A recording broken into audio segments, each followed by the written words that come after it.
মাহে রমজান সামনে, এবারের রমজানে টার্গেট নাও 30 দিনের রোজার মাধ্যমে দিল থেকে আল্লাহর কাছে এইভাবে 30টা দিন হাতে গুনে তুমি আল্লাহর সাথে ওয়াদাবদ্ধ হও যে আল্লাহ 30 দিন আমি রোজা রাখবো, এবং যৌন চাহিদা, লজ্জাস্থানের চাহিদা, অশ্লীলতা, বেহায়াপনা, নর্তকী, নাচ গান, উলঙ্গ ছবি দেখা, নারীকে নিয়ে চিন্তা ভাবনা, মেয়েকে নিয়ে অশ্লীল চিন্তা ভাবনা, অবৈধ কোনো প্রেম সম্পর্ক, হারাম কোনো রিলেশন, এসব ত্যাগ করে বন্ধু 30টা দিন মনোযোগ দিয়া রোজা রাখো, তারাবি পড়ো, ইফতার করো, সাহারি করো, তাসবিহ পড়ো, তেলাওয়াত করো, কোনো আলেমে দ্বীনের সাথে উঠা বসা করো, ইমাম সাহেবের সাথে সম্পর্ক করো। ইনশাআল্লাহ দেখবা আল্লাহ চাহে তো 30 দিনের মাথায় আল্লাহ বলেন লাআল্লাকুম তাত্তাকুন, আমি আল্লাহ ওয়াদা দিলাম মোমেন তোকে মুত্তাকি বানিয়ে দেব, মুত্তাকি বানিয়ে দেব। আর যদি মুত্তাকি হও তাইলে পুরস্কার কি? উইদ্দাত লিল মুত্তাকিন, আল্লাহ বলছেন জান্নাত বানানোই হয়েছে মুত্তাকিদের জন্য। 30 দিনে মুত্তাকি হবা, 30 দিনে জান্নাতি হবা। ইয়া আইয়ুহাল্লাযীনা আমানু, হে ঈমানওয়ালা, আল্লাহ বলেন যেন ঈমান তোমার পাসপোর্ট, আমি পাসপোর্ট নিলাম 30 দিন আগে, আর আল্লাহ ওয়াদা দিছেন রমজানের চাঁদ উঠলে আমি আল্লাহর কাছে ঈমানের পাসপোর্ট দিবা। ঈমানের পাসপোর্ট আমি জমা নিলাম, 30 দিন অপেক্ষা করবা, 30 দিন আমার হুকুম মাইনা চলবা, 30 দিন পরে ঈদের চাঁদ উঠবে, সেই দিনই তোমার পাসপোর্টের উপরে জান্নাতের ভিসা লাগবে। পাসপোর্ট এবং ভিসা লাগবে, আর ঈদের দিন ফ্লাইট হবে, জান্নাতের ফ্লাইট। ইনশাআল্লাহ, ইনশাআল্লাহ। হাদিসে আছে ঈদের দিন আল্লাহ তাআলা ফেরেশতাদেরকে জিজ্ঞাসা করে, ফেরেশতারা বলো তো ওই ব্যক্তির প্রতিদান কি হইতে পারে যে তার পরিশ্রম, তার হুকুম, তার মুনিবের আদেশ পূর্ণ আদায় করছে, যেই কর্মচারী তার কর্ম ঠিক মতো 100 পালন করছে, তো এখন তার বিনিময় কি হইতে পারে? ফেরেশতাদেরকে আল্লাহ বলবে ঈদের দিন, ফেরেশতারা বলবে মাওলা তো এটার বিনিময়তে এটাই আইন ওয়াফা আজরাহু, তার বিনিময় তাকে পূর্ণ দিবেন, পারিশ্রমিক পূর্ণ দিবেন, কারণ সে তার কর্ম পুরা করছে, অতএব পারিশ্রমিকও তো কি দিতে হবে? পুরা দিবেন, এটাই তো যুক্তির কথা। তো আল্লাহ তাআলা তখন বলবেন ফেরেশতারা তোমরা সাক্ষী থাকো, আমার ইজ্জতের কসম, আমার জালালের কসম, আমি আল্লাহর বরত্বের কসম, আমার শ্রেষ্ঠত্বের কসম, আমার এই বান্দাগুলো একটি মাস রমজানে আমার হুকুম পূর্ণ আদায় করছে, আমার আদেশের হক আদায় করছে, রমজানের হক আদায় করছে। আজকে আমি আল্লাহ ঈদের দিনে ঘোষণা দিলাম তোমাদের সামনে, কাদ গাফারতু লাকুম, আমি আল্লাহ আমার এই বান্দাদেরকে মাফ করে দিলাম।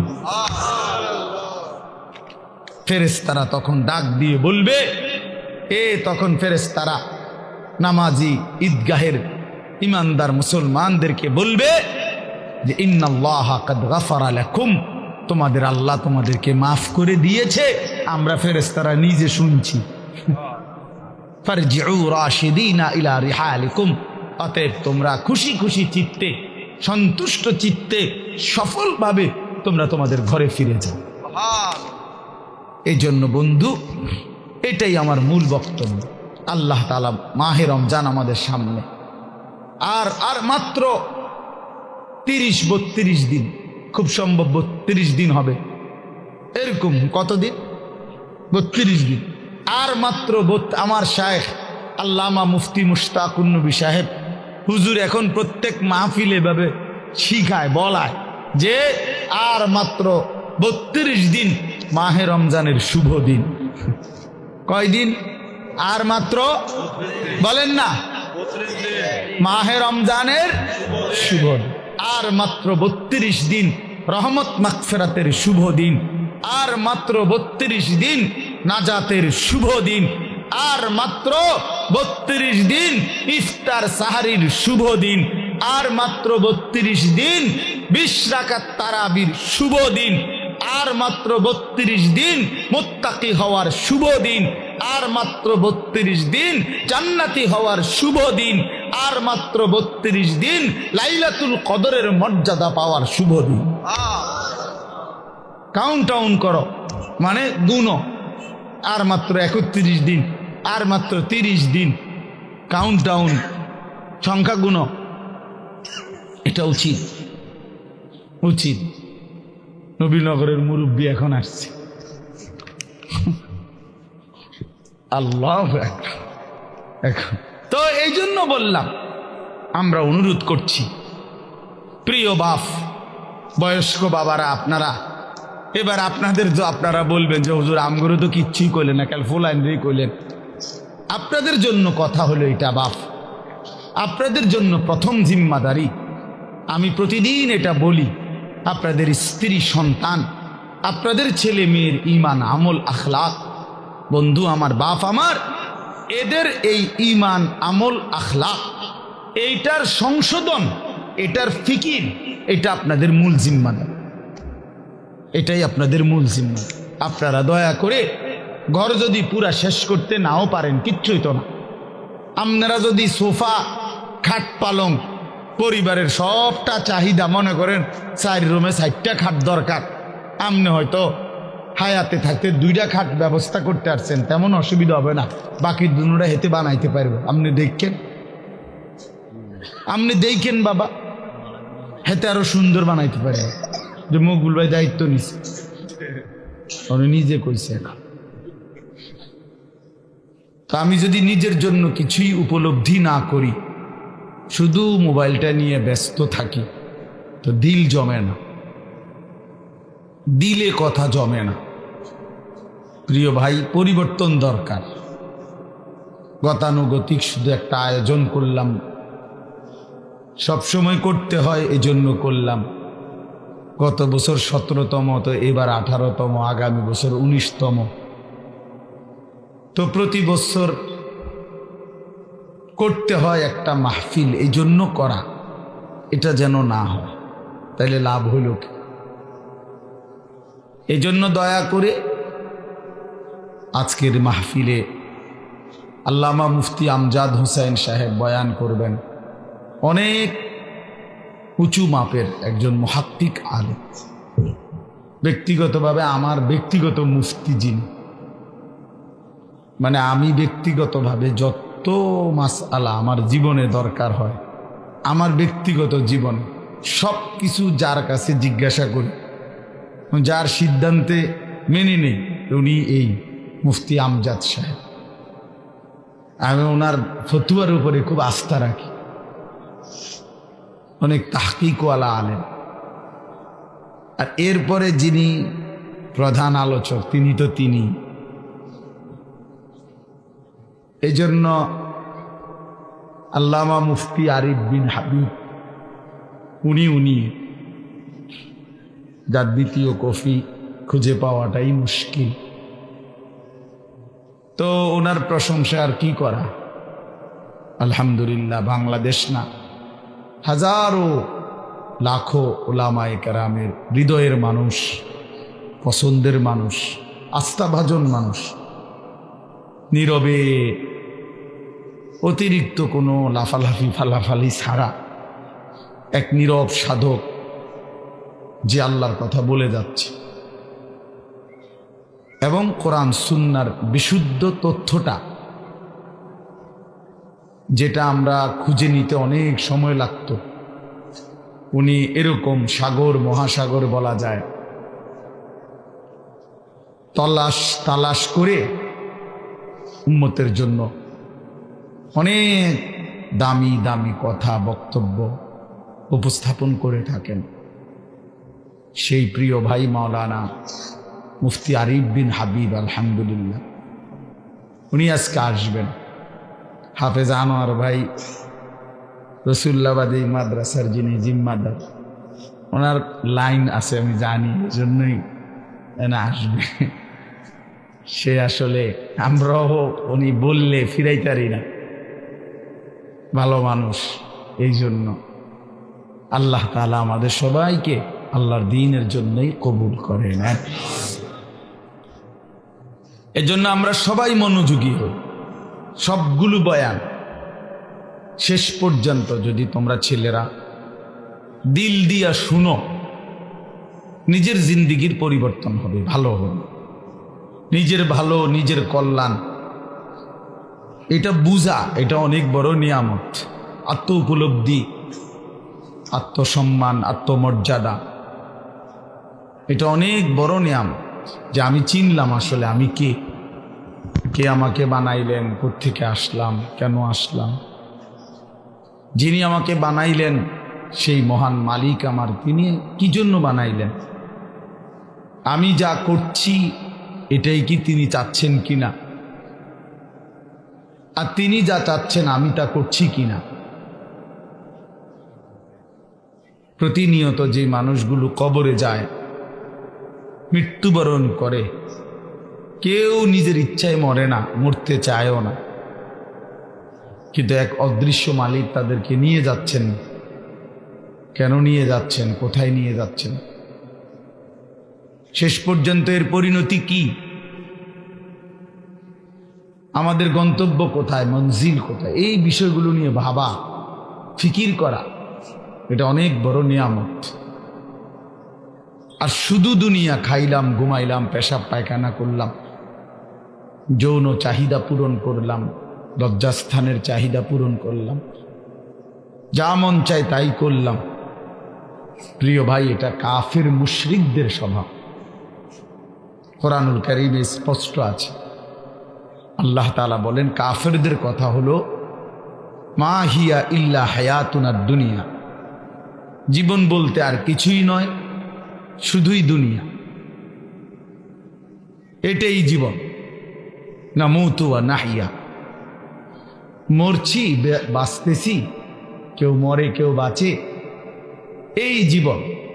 খাইয়া পয়রা দুনিয়া, ভোগ বিলাসিতার দুনিয়া, চাওয়া পাওয়া, প্রাপ্তি অপ্রাপ্তি, সবটাই দুনিয়া। আল্লাহ তাআলা কোরআনুল কারীমের মধ্যে বলেন এটা কাফিরদের কথা। ওয়াকালু মা হিয়া ইল্লা হায়াতুনাদ দুনিয়া। তাহলে বেঈমান, নাফরমান কাফেরের কথা এটা, যে জীবন মানে শুধুই দুনিয়া। আর কোরআনুল কারীমে আল্লাহ বলছেন জীবন মানে কোনটা। এটা তো কাফেরে না বলে যে জীবন মানে কি দুনিয়া, আর আল্লাহ বলেন জীবন মানে কি ওয়া ইন্নাদ দারাল আখিরাতা লাহিয়াল হায়াওয়ান। কোরআনুল কারীমে আল্লাহ স্পষ্ট বলছেন, বান্দা শোনো, নিশ্চয়ই আখিরাতই হচ্ছে জীবন, লাহিয়াল হায়াওয়ান, আখিরাতই হচ্ছে জীবন। ওমা হাদিহিল হায়াতুদ দুনিয়া ইল্লা লাহবুন ওয়া লাইব। আল্লাহ তাআলা বলেন, এটা একটু নামাইলে ভালো আছে, অপারেটর ভাই এটা একটু নামাই দেন, সে সময় এটা একটু উঁচা মনে হচ্ছে, দেন, হ্যাঁ ছেড়ে দেন। আল্লাহ তাআলা বলেন দুনিয়ার জীবন বান্দা আর কিছুই নয়, ইল্লা লাহবুন ওয়া লাইব, শুধুই তামাশা, শুধুই খেলাধুলা। তাহলে আল্লাহ বলছে দুনিয়া খেলাধুলা, দুনিয়া তামাশা। তাহলে জীবন কোথায়? আখিরাত। জীবন কোথায় বলে? আখিরাত। আর বেঈমানের কথা হলো জীবন কি? খালাস। অতএব ইমানদার এবং বেঈমানের মধ্যে নিজেকে বুঝে নেওয়া উচিত, নিজের পরিচয় নিজেই তালাশ করে নেওয়া উচিত। আসলে আমি ইমানদারদের অন্তর্ভুক্ত না বেঈমানের অন্তর্ভুক্ত। আমার মানসিকতা দেখলে, চলাফেরা দেখলে বুঝাই যায় কে ইমানের পথে আছে আর কে কুফুরির রাস্তায় আছে। এটা আন্দাজ করা যায়, এটা বুঝাই যায়। যার যখন যা মন চায় তাই করা। আমার যা মন চায়, চুল, জামা, শার্ট, প্যান্ট, হাঁটা চলা, কথাবার্তা, রুচি, আচার আচরণ, খাবার দাবার, লেনদেন, আয় রোজগারে কোনো হালাল হারামের পার্থক্য নেই। নিজের মারেও দেখে, পরের বোনকেও দেখে, আপন বোনের দিকেও তাকায়, রাস্তার নারীর দিকেও তাকায়। তার মানে হালাল হারাম বলতে কিছু নেই। ন্যায্য বেচা টাকাও নেয়, সুদের টাকাও নেয়, যা মন চায় তাই। অর্থাৎ হালাল হারাম, জায়েজ না জায়েজের, আল্লাহ রসুলের বিধিবিধানের কোনো পরোয়া যে করে না, মনের ইচ্ছা মতো যে চলে, এর উদাহরণ আল্লাহ কোরআনে দিছে। ফাতবাহু শাইতান, দুইটা আয়াতে ওই দেখেন দেন, মানে কিছু বেয়াদব থাকবেই। এই যে একজন, মানে কিছু ছেলে থাকবেই বেয়াদব, শেষ পর্যন্ত গাদ্দার। যে হুজুর আপনি নিষেধ করলে কিছু আমি শুনবো না, আমি কোনো সময় কারো কথা শুনি না, আজকে হঠাৎ আমনের কথা শুই না, আমি এই বেয়াদবি করবো কেন? এখন কেমন লাগলো তুমি যে লজ্জা পাইলা? বলো বাবা, আমি কি সুন্দর করে বলছিলাম কিনা বলেন? প্রথম আমি অনেকেই নামায় ফেলছে, নামাইছে না? তো তুমি শুনলা না কেন? এখন তো সবাই দেখলো তোমার। এই জন্য এইটা একটা মানসিকতা, যে আমার মনে যা চাই তাই। এবার এখানে কারো বিধিনিষেধ মানব, আমি এমন মানুষ না। তো আল্লাহ তাআলা বলেন, সূরা আরাফের মধ্যে আছে, ফাতবাহু শাইতান, শয়তান যার পিছে লাগছে। ওয়ালাকিন্নাহু আখলাদা ইলাল আরদ, পরের আয়াতে আছে যে এই দুনিয়াটাকেই স্থায়ী মনে করে নিছে। ওয়াত্তাবা হাওয়াহু, আহারে আল্লাহ, ওয়াত্তাবা হাওয়াহু, এবং যে মনের ইচ্ছা মতো, মনের চাহিদা অনুসরণ করে, তার মনে যা চায় তাই। তিনটা জিনিস, শয়তান যার পিছে লাগছে, দুনিয়াটাকেই যে স্থায়ী মনে করে নিছে, মনের ইচ্ছা মতো যে চলছে।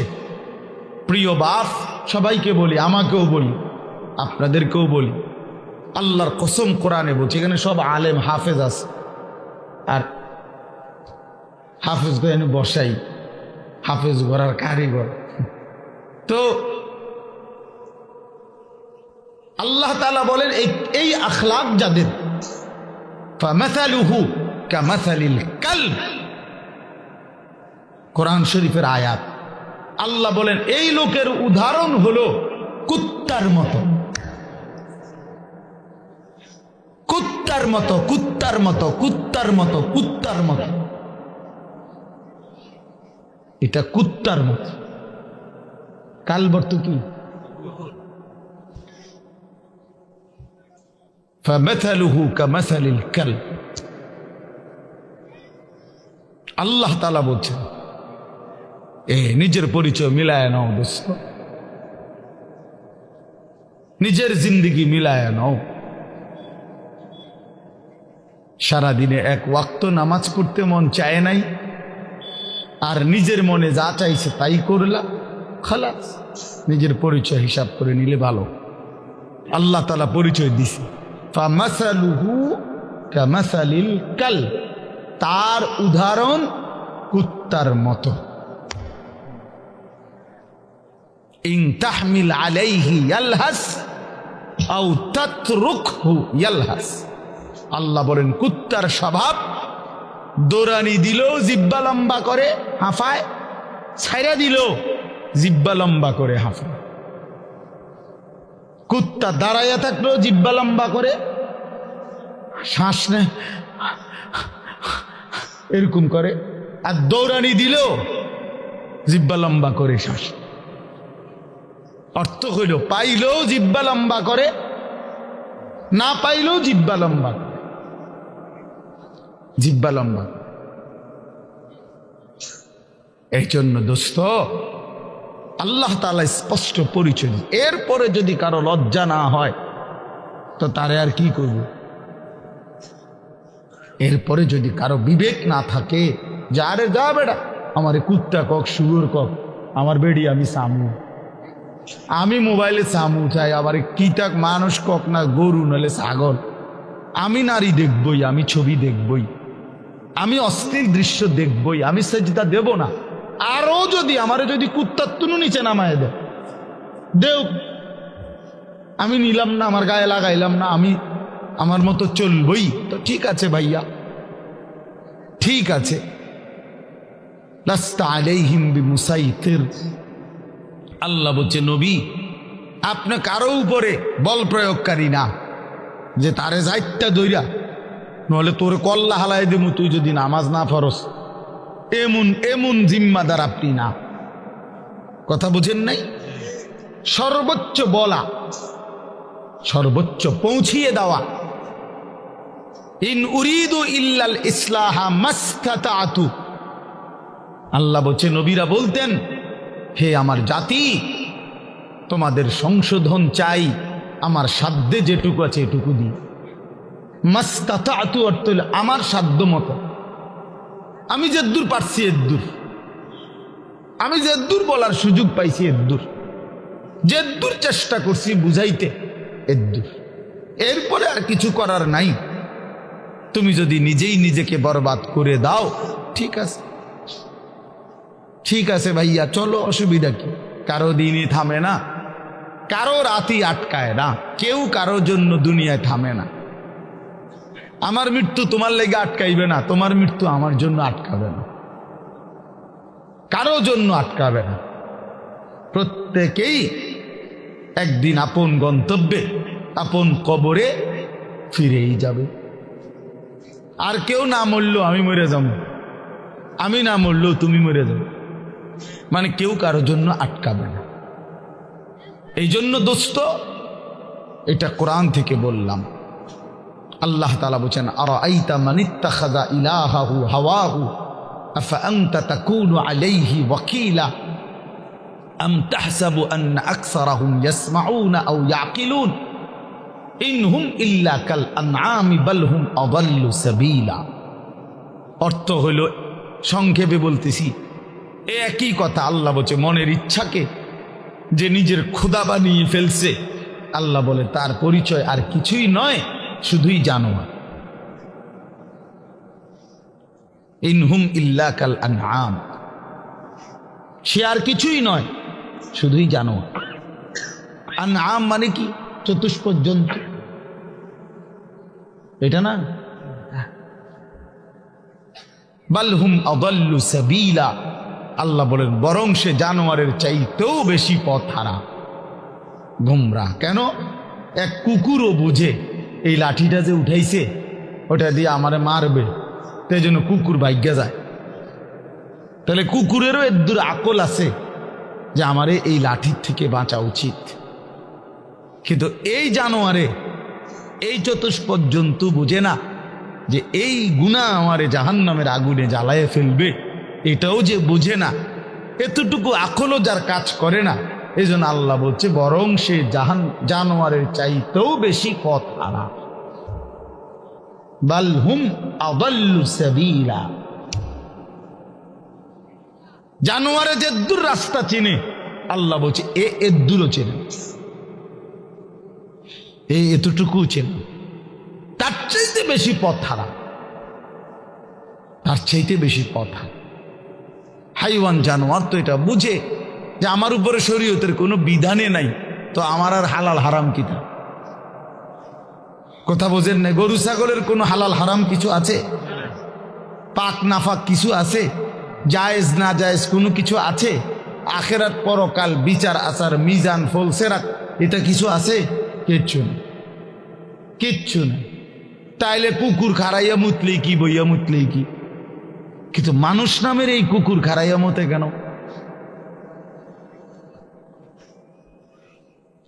মানুষ নামের এই কুকুর খারাইয়া মতে কেন? অর্থ অসুবিধা নাই, প্রকৃত কুকুর তো খারাইয়া মুতলে ঠ্যাঙালগি দিলে তার জন্য তো এটা গুনাহ না, কারণ তার তো গুনার কোনো সিস্টেমে নাই। কিন্তু মানুষ নামের এই কুকুর যে খারাইয়া মুতে তার তো গুনাহ হয়। তাহলে বোঝা গেল সে তো ওই চতুষ্পদ জন্তুর থেকেও বেশি কথা। প্রিয় বন্ধু, নিজের উপরে দয়া করো, নিজের উপরে রহম করো। প্রিয় সাথী, নওজোয়ান, নিজের ভালো বুঝো।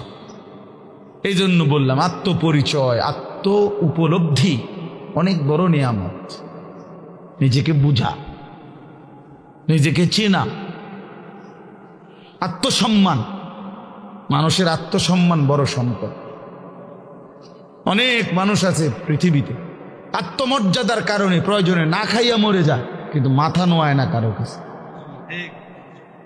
প্রয়োজনে সে মরে যাবে, কিন্তু হাত পাতবে না কারো কাছে। সাহারায় ওরা ধুকে মরে, তবু পড়ে না সেকল পদ্ধতির।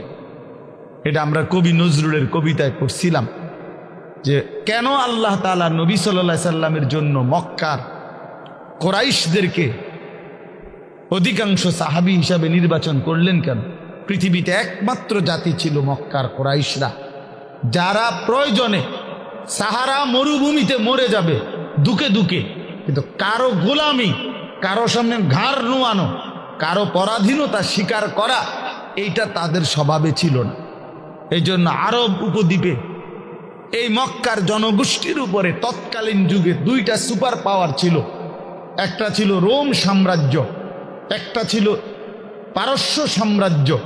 ওই দুই সাম্রাজ্যের কেহই কোনোদিন একদিনের জন্য আরব এই উপদ্বীপে মক্কাবাসীর উপরে ক্ষমতা, প্রভুত্ব তাদের আয়ত্তায় আনতে পারে না। এটা ঐতিহাসিক কথা। মানে কাগরে ঘাড় নোয়াইতে পারে নাই তাগর লগে। হ্যাঁ, অদম্য ছিল, কারোর সামনে মাথা নয়। আমার স্বাধীন, শুধু বকরির দুধ খাইতো, শুধু যাযাবরের জিন্দিগি, কিন্তু মানে সর্বদিকে কম, কিন্তু এর পরেও আত্মসম্মান সাংঘাতিক। এই জন্য আল্লাহ তাআলা বলছেন যে কেন নির্বাচন করলাম, এক অদম্য জাতি আমি বন্ধুর পাশে দিলাম। এমন সাহাবী বেশি দিন আর লাগছে না, 16 থেকে 20 বছরের ব্যবধানে পরবর্তী গোটা পৃথিবীতে কালেমার পতাকা উড়ায় দিচ্ছে। সারা পৃথিবী, আফ্রিকা পর্যন্ত সারা পৃথিবীতে পতাকা উড়ায় দিচ্ছে। জেন দিয়ে গেছে সাফ, কারণ ওই যে চেতনাটা সাংঘাতিক ছিল, আত্মসম্মান সাংঘাতিক, আত্মমর্যাদা। আটলান্টিক মহাসাগরের পারে দাঁড়িয়ে নবীর সাহাবী উকবা ইবনে নাফে বলছে যে হে এলাকাবাসী, তোমরা বলো এই সাগরের ওই পারে আর মানুষ আছেন? তখন জনবাসী, এলাকাবাসী বলছে ওই সাগর তো অথই সাগর, আমাদের পূর্বপুরুষ থেকে কারো জানা মতে এই সাগরের ওই পারে মাটিও নাই, মানুষ তো পরের খবর। এই তো অথই সাগর, এর কোনো কুল কিনারা নাই। হযরত উকবা ইবনে নাফে 22 বছর বয়স্ক সাহাবী, পুরো আফ্রিকা বিজয় করে এই আটলান্টিক মহাসাগরের পারে দাঁড়িয়ে নিজের ঘোড়ার 2 পাও ভিজাইছে, ঘোড়ার পাও পানি, সাগরের পানিতে ভিজাইয়া এরপরে আল্লাহকে বলছে, আল্লাহ তোমার বান্দারা সাক্ষী দিছে সাগরের ওই পারে নাকি কোনো মানুষ নাই, এই জন্য আমি থেমে গেলাম। যদি খোদার কসম মাওলা একজন লোক বলতো ওই পারে একজন মানুষ আছে, আমি আল্লাহর কসম রব এই ঘোড়া নামায় দিতাম, ওই লোকটার কাছেও কালেমার দাওয়াত পৌঁছাই। একজনের জন্য আমি সাগর পাড়ি দিতে রাজি আছি, কিন্তু কেউ তো বলে না আর কোনো লোক নাই, এজন্য থেমে গেলাম। এই ছিল জিন্দিগি বন্ধু। এজন্য বললাম প্রিয় ভাই আমার, সবাই যার যাদের, তোমার নিয়া আমার নিয়া ইয়াহুদিয়ে নাসায়, বান্দরের খেলা খেলায়, আহা, 1 বছরের মধ্যে তোমার চুল কতবার বদলাইলো, 1 বছরের ভিতরে তোমার প্যান্ট কতবার বদলাইলো, 1 বছরের ভিতরে তোমার জামা গেঞ্জি কতবার বদলাইলো, 1 বছরের ভিতরে তোমার কথা বলার চলাফেরার ডিজাইন কতবার বদলাইলো। তাইলে তোমারে নিয়া বেইমানে বান্দর খেলা খেলে, বেইমানে ডুগডুগি বাজায়, আর তুমি নাচো। ছি ছি ছি ছি ছি। কথা তো ছিল এই, আমাদের বাংলাদেশের একজন বক্তা আছেন, বড় দিল দরদি বক্তা, হযরত মাওলানা মুফতি নজরুল ইসলাম কাসিমি দামাত বারাকাতুহুমুল আলিয়া। উনি বলছেন যে আমি জীবনের এই 35-40 বছরে ইউরোপের শত শত দেশে প্রতিনিয়ত ভ্রমণ করছি। যে ইউরোপ আমেরিকার এক স্টেটে নাস্তা খাইছি, আরেক স্টেটে দুপুরের খাবার খাইছি, এইভাবে অনবরত সফর করছি, কিন্তু কোনোদিন জীবনের এই লম্বা সময়ে গোটা ইউরোপে আমার এই পাঞ্জাবি টুপি লেবাস একদিনের জন্য বদলাই নাই। আর এই গোটা ইউরোপের কোনো এয়ারপোর্টে কোনোদিন আমার 1 ঘন্টার জন্য 10 মিনিটের জন্য আটকায়ও না। আমার পাসপোর্ট আমার লেবাস বরাবর, আমার পাসপোর্টে লেখা আমার ধর্ম ইসলাম, আমার পোশাকও বলে আমি মুসলমান, খালাস। আমার আটকায় নাই। এই জন্য দোস্ত আমার, বন্ধু আমার, আত্মমর্যাদা আত্মসম্মান অনেক বড় সম্পদ। আজকে তোমরা ছেলেরা বাবারা অনেক সুন্দর, তোমরা নওজোয়ান, এই 10 মিনিটের ভিতরে 5 মিনিটের ভিতরে ছুইটা আইসা মাশাআল্লাহ কোরআনের মহব্বতে আল্লাহর দ্বীনের ভালোবাসায় ছুইটা আসছো, শুনতেই তোমরা মাঠ ভরে এখন দৌড়াইয়া আইসা বসছো। এটা ভালো দিক, এটা প্রশংসনীয় দিক, এটা বুঝাই গেল। তোমরা যেই মনে করো আমি আসছি তো আসছো, কিন্তু বাকি এটা তো জানো যে আমরা তো আল্লাহর কথাই বলি, অন্য তো কোনো কারণ নাই, এখানে কোনো ত্রাণও নাই, রিলিফও নাই, এখানে অন্য কোনো টাকা পয়সা বিলি নাই, বন্টন নাই, শুধুই আল্লাহর কোরআনের কথা বলা হবে, এটাই মাকসাদ। তো এইটাই শুনতে আসছো, মহব্বত করেই ছুটে আসছো, ভালোবাসা নিয়েই বসছো। আমি তোমাদেরকে জন্য অনুরোধ করি প্রিয় ভাই, আরেকটু আল্লাহর জন্য আগাও, দ্বীনের জন্য আরেকটু আগাও, ইসলামের জন্য আরেকটু আগাও। তোমার কলিজায় যেহেতু বুঝেই আসছে ইসলাম সত্য, কোরআন সত্য, আল্লাহ সত্য, রাসূল সত্য, আমি মুসলমান, এটা যেহেতু গৌরব তোমার, এটাই যেহেতু ইজ্জত। প্রিয় বন্ধু, তুমি যদি আল্লাহর কথা মানার ক্ষেত্রে, দ্বীন মানার ক্ষেত্রে, নামাজ পড়ার ক্ষেত্রে, আল্লাহকে রাজি খুশি করার ক্ষেত্রে আরেকটু যদি হিম্মত করে আগে বাড়তে পারো, খোদার কসম ইনশাআল্লাহ আগামীর ইসলামের পতাকা তোমাদের হাতেই উড়বে ইনশাআল্লাহ। ইসলাম উড়বে, ইসলামের পতাকা উড়বে। কাফের বেঈমান সব জায়গায় হেরে যাচ্ছে, জালেম সব জায়গায় হেরে যাচ্ছে। 7ই অক্টোবর 2023, 7ই অক্টোবর 2024, কত হলো? 1 বছর। নভেম্বর, ডিসেম্বর, জানুয়ারি, আরো 3 মাস, কত হলো? 15 মাস। প্রায় 15 মাসে এই ইসরায়েলের ইহুদি কুত্তারা গাজা, একটি এলাকায়, ফিলিস্তিনের একটি অঞ্চলে গাজা, এখানে 47,000, তাদের হিসাবে, সরকারি হিসাবে 47,000 ইমানদার মুসলমানকে শহীদ করছে এই গত 15 মাসের অব্যাহত আক্রমণে। 47,000, বাস্তবে আরো অনেক বেশি। আমরা ধরলাম তাদের রিপোর্ট যেটা, এটাই 47,000 ইমানদারের রক্তে ঝরিয়েছে। তাদের জাতিসংঘের রিপোর্ট হলো যে গাজার সমস্ত বাড়ি ভবন যেভাবে ধ্বংস করছে, বিধ্বস্ত করছে, ধারাবাহিক যদি কাজ করে, এগুলো আবার গড়তে চেষ্টা করে, তাহলে আগামী 30 বছরেও 20 বছরেও এগুলো কইরা শেষ করতে পারবে না। এইভাবে মাটির সাথে মিশায়া দিছে সমস্ত ভারী বসত ভিটা। লাখ লাখ মুসলমানের সন্তান রাস্তার পথের ফকির হয়ে গেছে, এতিম বাচ্চার মা নাই, বাবা নাই, স্ত্রীর স্বামী নাই, স্বামীর সন্তান নাই, পুরুষের এইভাবে বিধ্বস্ত করছে 15 মাসের মধ্যে। বন্ধু, পৃথিবীর সমস্ত সুপার পাওয়ার, গোটা ইউরোপ এই ইসরায়েলের কুত্তাদেরকে অস্ত্র দিছে এবং সমর্থন দিছে। আমেরিকার কুত্তারা বারবার সবচেয়ে বেশি ডোনেশন করছে এই ইসরায়েলকে। এই ট্রাম্প, এই নতুন বেঈমান, এই বেঈমানও বলছে গাজাকে সমান করে দিবে ইসরায়েলের পক্ষ হইয়া। কিন্তু আল্লাহ পাক যেহেতু আছেন, 15 মাস পরেও এত রক্ত ঝরিয়ে, এত অত্যাধুনিক পৃথিবীর সমস্ত মারণাস্ত্র ব্যবহার করে এভাবে বাড়ি ধসে দিয়ে ইমানদারকে ঘর থেকে বঞ্চিত করার পরেও বেঈমানরা আল্লাহ গেছে নাকে খত দিয়া, যুদ্ধ বিরতি দিয়া ইসরায়েলের কুত্তারা যুদ্ধ থামাইতে বাধ্য হয়েছে। এই মুহূর্তে বন্ধ যুদ্ধ, আলহামদুলিল্লাহ। এজন্য কুত্তা জিতে নাই, ইমানদার জিতে গেছে। মোমেন হারে না, ইমানদার হারে না। রক্ত ঝরলেও ইমানদার হারে না ছেলেরা, মনে রাখো বাবা। সারা পৃথিবী তোমাদের কাছে আমি অনুরোধ করলাম, সারা পৃথিবী দেখো, সিরিয়ার জালেম 54 বছর একটানা এই সিরিয়ায় বাপ পুতে জুলুম করছে।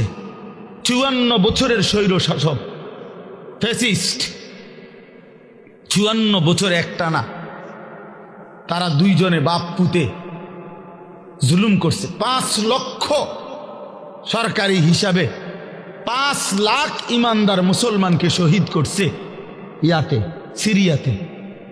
কমপক্ষে 30 লক্ষের চাইতে বেশি মুসলমান উদ্বাস্তু, যারা ঘর হারা হয়ে গেছে। হাজার হাজার নারী ধর্ষিতা, লাঞ্ছিতা হয়ে জেলখানার অন্ধকার, কারাগারের অন্ধকার প্রকোষ্ঠে জীবনের 18 বছর। একটা বাচ্চা তো সে জন্মের পর থেকে মায়ের কোলে বড় হইয়া কারাগারেই বড় হইছে। এরম শত শত মেয়ে যাদের বয়স হয়ে গেছে 18, 16 জেলখানাতে। এই সিরিয়ার এই কুত্তা বাশার আল আসাদ, এই জালেমের আমলে। কিন্তু এরপরও এত রক্ত, 5 লক্ষের চাইতে বেশি মুসলমানের রক্ত ঝরিয়েও জালেম টিকে নাই। 8ই ডিসেম্বর 2024 পলাইতে বাধ্য হয়েছে, পলায় গেছে। সিরিয়া এখন ইমানদারদের হাতে, মুসলিম মুজাহিদদের হাতে। হ্যাঁ, বাংলাদেশের 16 বছরের জালেম 16 বছর প্রতি ইঞ্চি জমিন, প্রতিটা সেক্টর, প্রতিটা বিভাগকে এমন নিখুঁত ছক দিয়ে আঁকছে, নিজের মতো করে করে নিছে যে একটা সুতা বাংলাদেশে পড়বে না এই জালেমের কারণে। সেই বুবুও 5ই আগস্ট পলাইছে, বুবু পলাইছে। আমার জিও কয় বুবু পলাইছে, ছোট্ট গাছ। আমি আব্বু কেমনে পলাইছে? গাড়ি উঠি লইয়া পলাইছে, গাড়ি উঠি লইয়া পলাইছে। গাড়ি গুট্টি কইতারে না, গাড়ি উঠি লইয়া পলাইছে। হ্যাঁ, মজলুমের বিজয় হয়েছে, জালেমের পতন হয়েছে। তাইলে বন্ধু, পৃথিবীতে মুসলমানদের নির্যাতনের, মজলুমের কাহিনী ফিলিস্তিনের চাইতে মারাত্মক কোথাও নাই। সেখানেও ইনশাআল্লাহ আবার হবে, ইসরায়েল আবার আক্রমণ করবে। কিন্তু এরপরও মনে হয় এই আক্রমণ করতে করতে আজকে 15 মাসে তাদের ভিতরটা জুরজুরা হয়ে গেছে। কিচ্ছু নাই, কিচ্ছু নাই। শেষ পর্যন্ত আল্লাহ তাআলা কোরআনে যেহেতু ওয়াদা দিছে, ইহুদিরা হচ্ছে অভিশপ্ত জাতি। ইহুদিরা কোনো সময় পৃথিবীতে স্থির হইতে পারে নাই। ইহুদি একমাত্র অভিশপ্ত জাতি, যে জাতি কখনো কোথাও সেটেলড হইতে পারে নাই। এরা যাযাবর, এরা জীবনভর এগোরে তাড়াইছে। সব সময় এই ইসরায়েল থেকেও এই বেঈমানরা, এই ইহুদি কুত্তারা পরাজিত হয়ে একদিন এখান থেকে সরে যেতে বাধ্য হবে ইনশাআল্লাহ। এজন্য মনে রাখো বন্ধু, সবসময় জিন্দিগি একরকম যায় না। আজীবন মুসলমান নির্যাতিত হবে, আজীবন ইমানদার জুলুমের শিকার হবে, আজীবন কোরআনওয়ালা সেজদাওয়ালা অপমানিত হবে, আর সুদখোর ঘুষখোর বাটপার সিটার জালেম নাফরমান আর এই তাফালিং করেন না তোমরা আজীবন মাতবরি করবা। আর আলেম ওলামা ইমানদার মুসলমান তালেব এলেম কোরআন পড়নেওয়ালা এরা আজীবন মাথা নোয়া রাখবে। না না, আসমানওয়ালা আছে মিয়া, মনে রাখো, আসমানওয়ালা আছে। এত খামখেয়ালি মনে করো না, এত খামখেয়ালি মনে করো না, খামখেয়ালি মনে করো। বাংলাদেশের পরিবেশ এই মুহূর্তে কি? বাংলাদেশের পরিবেশটাও যদি কেউ দেখে, আলহামদুলিল্লাহ, একটা দিন মজুর কুলি ঠেলাওয়ালা কুলিওয়ালা মাড়ি গাড়ে এরকম দিন মজুরেরও স্বপ্ন কলিজায় আমার সন্তান হাফেজে কোরআন হবে। সমাজের সবচেয়ে উচ্চ পদস্থ ব্যক্তি, যে কোটি কোটি টাকার মালিক, হাজার কোটি টাকার মালিক, সেও স্বপ্ন দেখে আমার ছেলেটা হাফেজে কোরআন হবে। বারবার, একবার না দুইবার না, সারা পৃথিবীর বুকে বাংলাদেশ যদি আজকের পৃথিবীতে পরীক্ষা জরিপ নেয় যে একটি মাত্র বিষয়ে বাংলাদেশের বারবার ফার্স্ট হয়েছে সারা বিশ্বে, এটা একটাই মাত্র বিষয় যেখানে প্রত্যেকবারে বাংলাদেশ বিশ্ব চ্যাম্পিয়ন, বিশ্বে প্রথম 70 দেশে, 90 দেশে, 110 দেশে, সেটা কোরআনুল কারীমের হাফেজ হেফজে কোরআনের মাধ্যমে। আমার দেশের হাফেজে কোরআন যাদের মাতৃভাষা আরবি, আহলে লিসান আরব, আরব, সেই আরবের অসংখ্য দেশকে পিছে ফেলে বারবার অনারবি, আরবি যার মাতৃভাষা না এমন সন্তান বাংলাদেশের বারবার কোরআনুল কারীমের হিফজ প্রতিযোগিতায় ফার্স্ট হচ্ছে।